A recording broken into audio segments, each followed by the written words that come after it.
शिवपुर गांव के किनारे एक पुरानी हवेली वीरान पड़ी थी।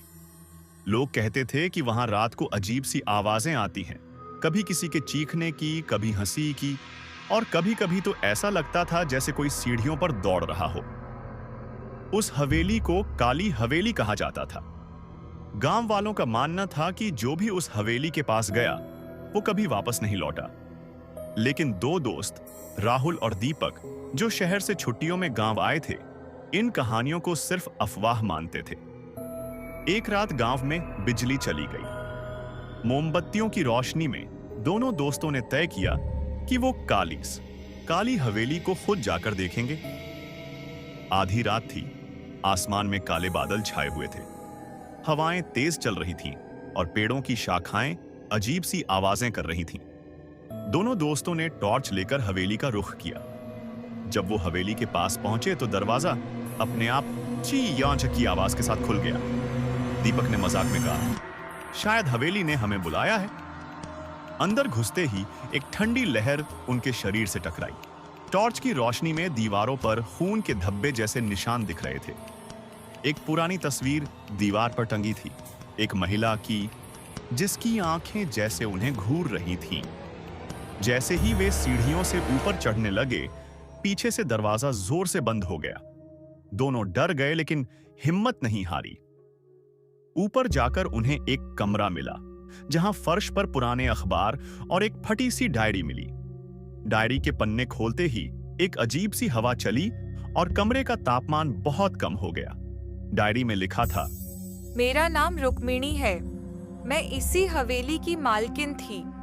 मेरे पति ने मुझे इसी घर में मार डाला। अब मेरी आत्मा यहीं भटकती है।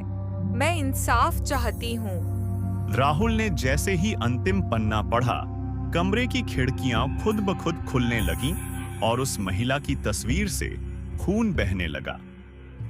तभी एक साया उनके सामने आया, वही रुक्मिणी।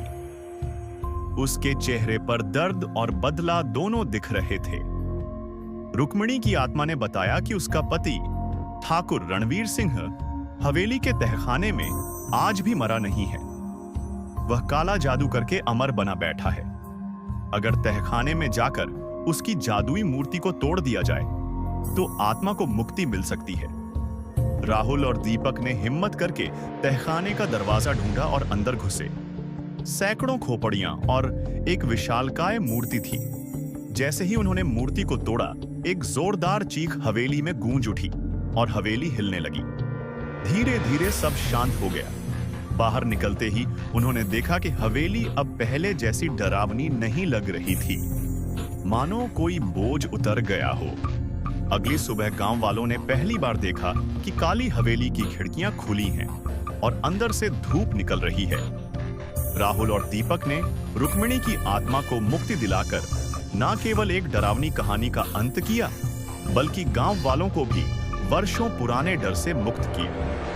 पर आखिरी दृश्य में जब दोनों दोस्त स्टेशन की ओर बढ़ रहे थे, एक पुरानी महिला रास्ते में मिली, जो हूबहू रुक्मिणी जैसी दिखती थी, और उसने कहा, धन्यवाद बेटा, लेकिन क्या तुम सच में सोचते हो मैं अकेली थी